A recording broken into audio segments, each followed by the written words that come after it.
Microphone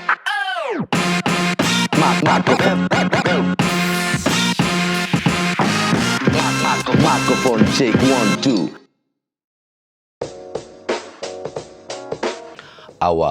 Awal ini mungkin bisa dibilang ketika awal ini bukan industri ya. Pertama kali gua tahu musik rap itu mungkin waktu itu di Jakarta lagi ada tren breakdance tahun 84. Gua sangat gila sama breakdance. Di situ juga akhirnya gue tertarik dengan musik yang mengiringi breakdance pada waktu itu ya musik rap ya yang kita tahu ya. Gue mulai jadi plagiator di situ. Mulai jiplak-jiplak lagunya Ice-T, mulai jiplak-jiplak lagunya Run DMC, mulai banyak beberapa juga emang yang akhirnya grup-grup rap atau solo-solo rap yang emang cuma ngetop pada zaman breakdance juga waktu itu gue jiplak ya. Mulai jadi plagiator. Udah sampai akhirnya gue SMA, itu kan waktu gue masih SMP tuh. Gue SMA, gue bikin band waktu itu, udah bawain rap. Tahun 86-87 lah. Nah, itu karena waktu itu referensi musik rap itu sangat minim. Sampai akhirnya ketika gue perform, karena ini band, ada bass, gitar, drum, dan keyboard gitu ya. Musiknya fusion. Karena 80s ya, waktu itu di Indonesia sangat-sangat tren banget fusion, Cassiope, Azimuth, Spyro Gyra, semua segala macam tuh. Karena itu musiknya emang instrumen, akhirnya emang di dalam musik itulah gue nge-rap. Nah, udah, walaupun emang ada beberapa musik rap yang ngetop banget gitu ya, kayak Sugar Hill Gang, juga suka mulai senang, dan akhirnya ketika di penghujung kelas 3 SMA juga akhirnya suka ngisi-ngisi off-air radio anak muda waktu itu. Kalau gue boleh sebutin Radio Prambors, bodo amat ya, nggak apa-apa gue sebutin ya. Nah, udah di Radio Prambors, gue udah off-air, gue udah mulai ngisi sampai akhirnya gue lulus tahun 89. Gue masih suka ngisi juga off-air di situ, dan karena gue pindah ke Bandung, gue kuliah di Bandung. Gue juga di situ suka nge-rap di acara off-airnya Radio OS di Bandung. Udah tuh sampai akhirnya ya udah keterusan aja di situ sampai akhirnya ada satu teman main Rama Mugiarto ya, teman main yang emang bilang, wah Gas Band butuh rapper nih. Dan rupanya karena kakaknya dia tuh ceweknya Macang itu adalah salah satu personilnya Gas Band lah. Ya udah akhirnya gue ke Jakarta deh, Jakarta, nyampe di Pecenongan. Dulu ada studio Triple M ya, studio yang lumayan legend. Gue rasa musisi pada tahun itu tahu semua lah, rock segala macam tahu lah Triple M. Sampai situ karena kebetulan Triple M tuh yang punya kan emang bapaknya Macang kan. Ya udah kita gue ke sana langsung gue dites depan mic, langsung take vokal buat lagunya Gas Band. Ya udah keterusan lah dari situ, gue keterusan sampai akhirnya Gas Band itu punya project musik di Jepang sama Miliana Manuhutu, dan gue mulai nge-rap di situ. Karena gue nggak bisa nyanyi. Tapi gue mau manggung. Mau sulap susah.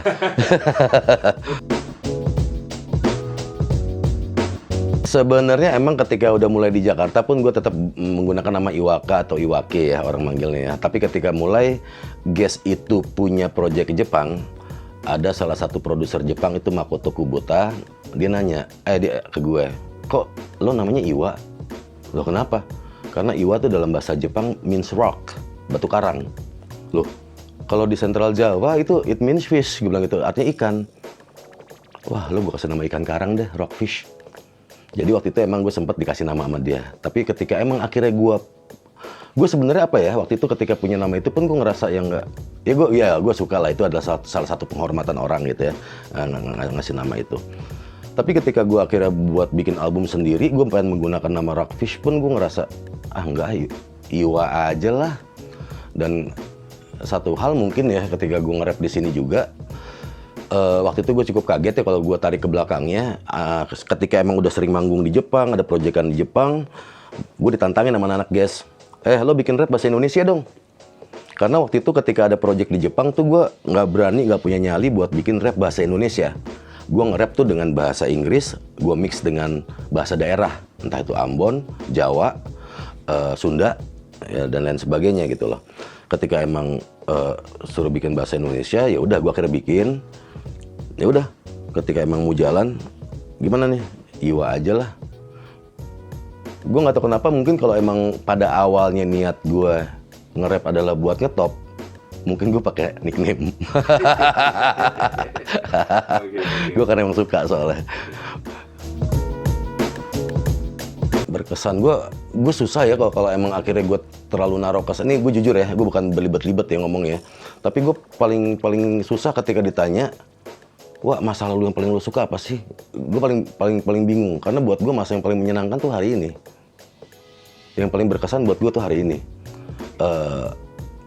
Apa ya?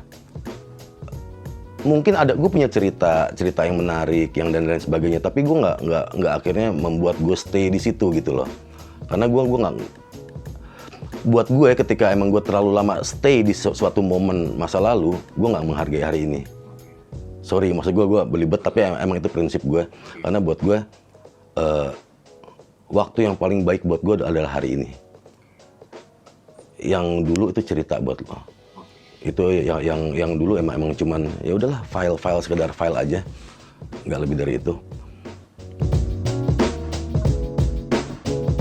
Inspirasi gue tuh dalam karya ya emping, ya nasi yang gue makan, ya orang yang gue temui di jalan, ya debu yang bikin mata gue kelilipan, cipratan air dari genangan yang kelindes sama mobil. Kalau emang lo tanya itu di luar dari musisi ya, karena emang kalau secara musisi mungkin banyak ya yang akhirnya membuat jadi trigger kita untuk berkarya gitu loh. Kok dia punya perspektif seperti itu sih. Kok Jimi Hendrix bisa sih dia bikin lagu Wind Cries Mary, gue kadang sampai habis pikir gitu loh. Kok Sting bisa sih bikin lagu kayak Moon Over Bourbon Street. Buat gue tuh Jim Morrison bisa sih bikin lagu Crystal Ship gitu loh. Jadi gue emang sebenarnya gue selain gue suka hip hop, gue emang tong sampah musik. Dan buat gue itu hip hop adalah salah satu scene yang memang nggak kontradiktif dengan kesukaan gue, yaitu mendengarkan berbagai jenis musik. Karena spiritnya hip hop adalah eklektik. Eklektik itu akhirnya menabrakkan berbagai unsur, entah genre, entah elemen musik dan lain sebagainya.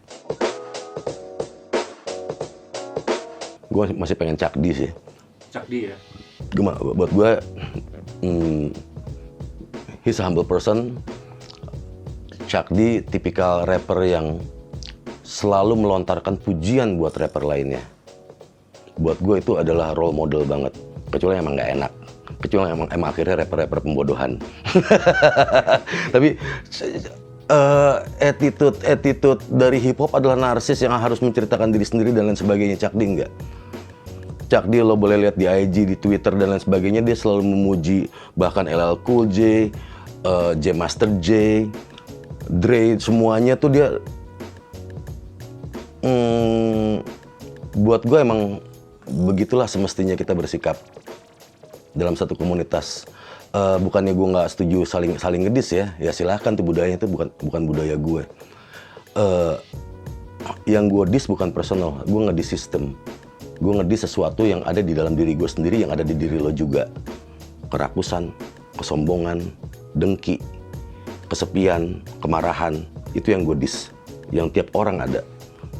Jadi bukan akhirnya personal. Belum bisa gue kayak gitu.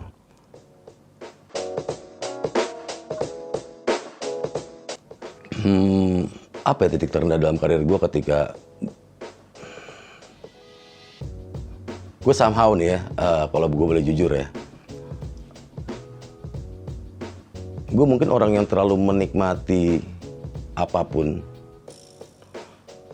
Bahkan dalam keadaan lapar pun gue nikmati rasa lapar gue.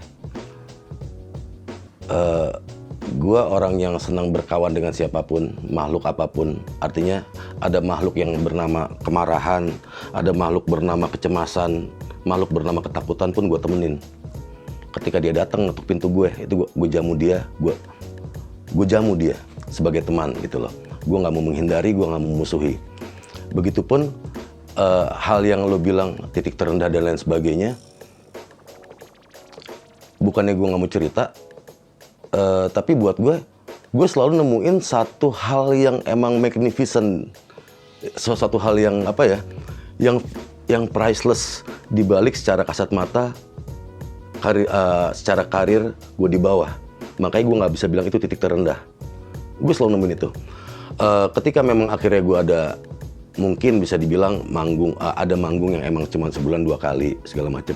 Gue nemuin kebahagiaan gue bisa bareng sama nyokap gue, nemenin nyokap bowling atau kemana segala macam. Buat gue tuh kebahagiaan tersendiri. Bisa nongkrong sama teman-teman, main kartu di pinggir jalan, main judi dan lain sebagainya. Nongkrong di pinggir jalan sama teman-teman. Buat gue itu ada sesuatu yang priceless. Yang sampai sekarang gue ngerasa, ya itu tadi, walaupun gue nggak akan impress banget sama hal itu, tapi itu bikin gue kaya di hari ini gitu loh. Makanya gue nggak pernah nganggep rendah. Karena lagu kebangsaan gue di sini senang, di sana senang. Di mana-mana hatiku senang. Buat gue itu lagu sofistik banget. Itu hal-hal yang emang kayak gampang diucapin. Lo bisa lo di sini senang, di sana senang, belum tentu. Lo bisa di mana-mana hati lo senang, belum tentu. Itu bentuk pemberontakan yang paling gokil buat gue. Ketika lo lagi ngerasa down, tapi lo bisa nge-twist mindset lo untuk tetap ngerasa senang. Itu baru rock and roll. That's attitude buat gue.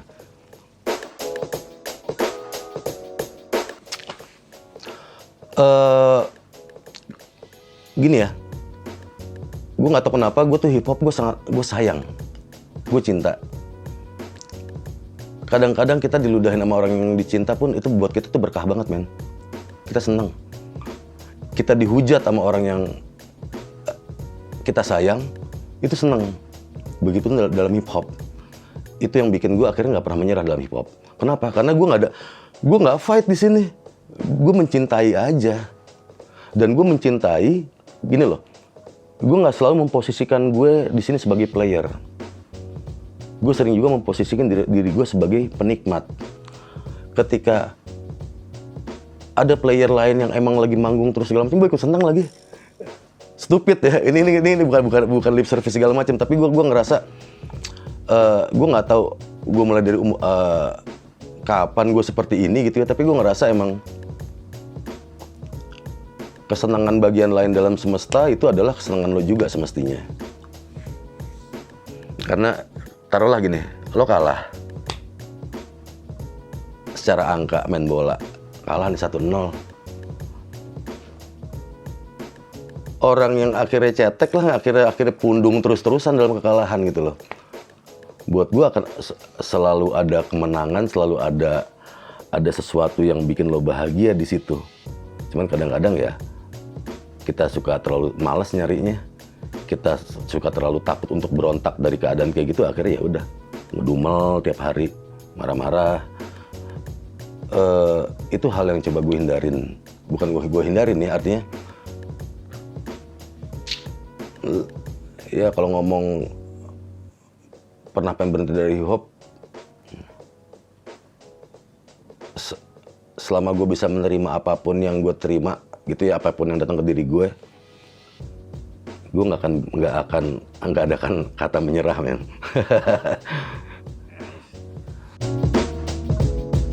Kembangan hip hop dari dulu sampai sekarang, wah itu bisa dari berbagai sisi tuh, mulai dari teknis, mulai dari fashion, ya fashion masuk ke lifestyle dan lain sebagainya tuh udah emang pasti akan ada ini. Bahkan gue nggak tahu ya, mungkin bisa dibilang secara value juga ada sedikit, nggak sebanyak yang lain, ada sedikit pergeseran secara value. Seperti misalnya ketika nggak usah hip hop deh, semua karya musik gitu ya, nggak usah musik apapun, karya apapun, ada pesan di situ. Ada pesan yang ingin kita sampaikan, ada kegelisahan yang ingin kita sampaikan, ada kebahagiaan yang ingin kita, ada sesuatu apapun itu yang ingin kita sampaikan.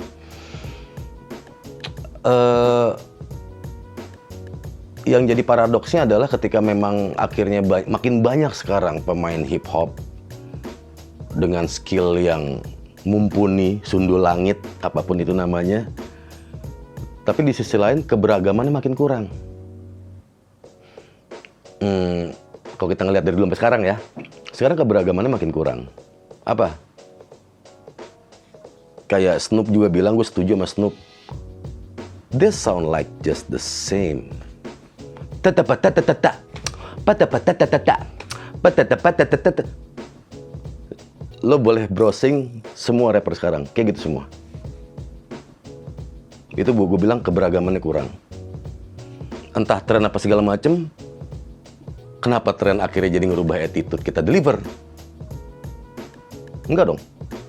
Tiap orang punya fingerprint beda. Kenapa harus kita menyamakan hal kayak gitu? Lo punya, you have your own attitude. Lo nggak usah pakai attitude orang lain buat dalam karya lo. Gue bukan membanggakan dulu, tapi emang pada kenyataannya old school, dari House of Pain ke Cypress Hill ke NWA ke Eric B. Rakim, semua tuh different. They have their own deliver, they have their own tone. Sekarang tone-nya berusaha disama-samain. Sayang, padahal skillnya makin jago gitu loh. Padahal ada pesan yang mau disampaikan. Kalau yang satu lagu pesannya A, yang satu lagi pesannya B, tapi cara delivernya sama, gimana caranya? Gue nggak anti, sorry, gue nggak anti, tapi gue punya hak buat ngomong ini.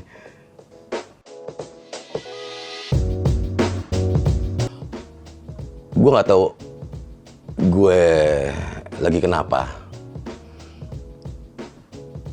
There is such a thing bigger than hip hop buat gue. Apaan tuh? Life. Nggak adil juga ketika emang akhirnya lo menaruh hip hop di atas life. Buat gue, not even equal. Life is bigger than hip hop. Dari dulu itu makanya kenapa ketika emang zaman-zamannya gue lagi booming apa segala macem bla bla bla ini nih, gue makan pinggir jalan cuek, ada orang foto ayo, ada orang mau salaman tanda tangan, ayo tanda tangan, kenapa? That's life. Itu life yang harus gue syukurin. Mengenai akhirnya banyak orang bisa kita ngomong, entar gue lagi makan, tegas aja. Makin lo lari makin dikejar. Itu kenapa akhirnya gue punya prinsip, there is something bigger than hip hop, life. Mimpi gue juga mimpi about life, bukan sebagai musisi hip hop. Lo tanya mimpi gue apa? Gue cuma pengen anak gue besar dengan bahagia. Ngebesarin anak dengan bahagia, nyenengin istri, keluarga, semua bokap nyokap, itu aja. Gue selalu berprinsip dari dulu. Gue cinta hip hop, tapi gue harus, gue menerima, gue accept. Ada hal yang lebih besar dari hip hop, life. Bullshit lo bilang hip hop is your life, fuck you. Waduh, apa ya? Kalau lain paling favorit, sebenarnya ada beberapa ya, tapi gue ambil satu aja di sini. Yang orang banyak tahu lah. Jadi gue nggak terlalu banyak cerita. Tapi bener, gue beberapa lagu emang gue taruh emang akhirnya spesial emotion yang gue taruh dalam bentuk line gitu ya. Mungkin kalau istilah orang sekarang tuh punchline-nya gitu ya. Tapi itu emang emotion line buat gue. Dari lagu yang simpel aja yang banyak orang tahu, lagu Bebas. Bagaikan anak kecil yang berlari bertelanjang bebas, keluarkan suara-suara canda tawa dan senyum puas, berteman siraman hujan di lapang yang luas, tak gentar gelegar petir yang mengaum buas. Gue inget kata-katanya, ada John Lennon pernah ngomong, never lose the child in you. Lo nggak boleh kehilangan anak kecil dalam diri lo. Apa ya? Buat gue akhirnya gue bisa bekerja di dunia di industri kreatif apa segala macam karena gue selalu memelihara anak kecil di diri gue. Karena buat gue anak kecil tuh ya gambaran sosok jujur, sosok yang emang apa adanya, sosok yang emang belum terpolusi oleh berbagai macam obsesi yang sebenarnya nggak penting. Siraman hujan orang takut, seperti orang takut kegelisahan, orang takut ketakutan, orang takut akan macam-macam lah. Tapi dia bilang berteman siraman hujan di lapang yang luas, ditemenin, nggak menghindar, ditemenin. life is all about acceptance. Itu balik lagi gitu tadi. Dari dulu gue seperti itu. Berteman siraman berteman siraman hujan di lapang yang luas. Tak gentar gelegar petir yang mengaum buas. Buat apa takut? Teman semua kok. Seperti yang ketika anak gue pertama, yang waktu anak gue yang cowok yang paling gede masih kecil, takut denger geledek. Gue bilang itu teman ayah. Lagi manggil ayah. Akhirnya dia nggak takut. Maksud gue, ya maksudnya lebih ke situ lah. Dan emang mungkin ada yang lagu Bebas ini sendiri ini akhirnya tercipta terkompos ya, bukan tercipta ya. Maha Pencipta ada soalnya, kita tinggal mengkompos doang. Setelah gue baca buku Dharma Zen, salah satu aliran dalam Buddha, ya sufistik banget kalau dalam Islam gitu loh, tentang membebaskan pikiran. Sama gimana ketika Rumi pun membebaskan pikiran. Ya gue nggak mau sibuk nyari perbedaan lah. Gue justru sibuk nyari titik temu soalnya dari berbagai macam. Ketika orang sibuk nyari titik perbedaan, gue menyibukkan diri mencari titik temu. Ketika kalau emang gue interest sama seseorang segala macam, pasti yang gue cari titik temunya. Karena gue yakin kita pasti berbeda. Gue akan terus digging titik temu sama seseorang yang gue admire, siapapun yang gue sayang gitu, ke teman-teman gue dan lain sebagainya.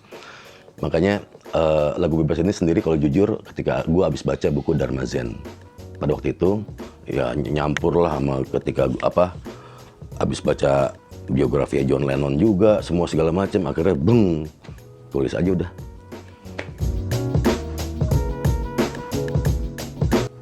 Pokoknya yang jelas di 2 tahun terakhir ini gue kayak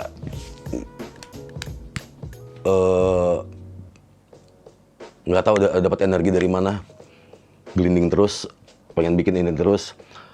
Sama Ipang, next project juga ada sama Ipang, sama Wendy Cagur juga bakal kolaborasi juga. Gue nggak nyangka dia bisa nge-rap, bukan sekedar bisa, tapi apresiasi ke hip hopnya lumayan dalam juga. Sama Kill the DJ, ada kolaborasi juga. Ini dalam bentuk-bentuk album ya, bentuk-bentuk karya ya. Next project yang paling dekat ya di sini gue akan ada konser tunggal di acara Listomania volume 7 di GKJ 8 November. Gue nggak tahu ini keluar 8 November apa enggak, tapi emang yang terdekat dari kita wawancara sekarang adalah itu.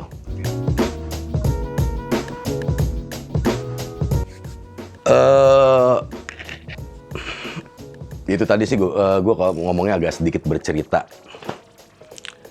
Gue sampai sekarang di musik nggak harus lo kayak gue juga, enggak, ini cuma ini doang gitu.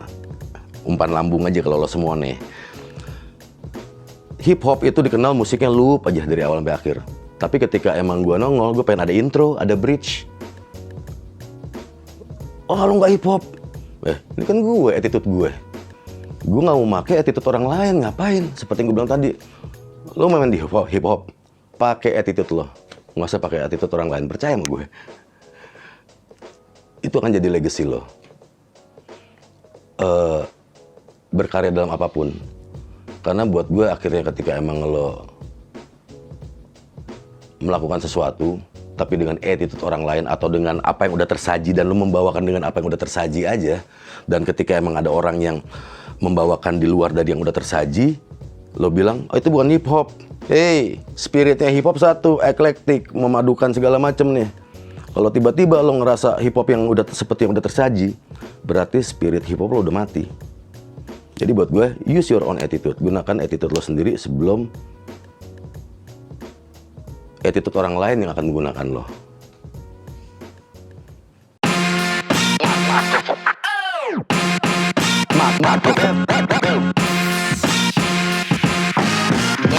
Microphone check 1, 2. Yo, gue Iwake, saksikan terus Microphone check 1, 2 di Billboard Indonesia.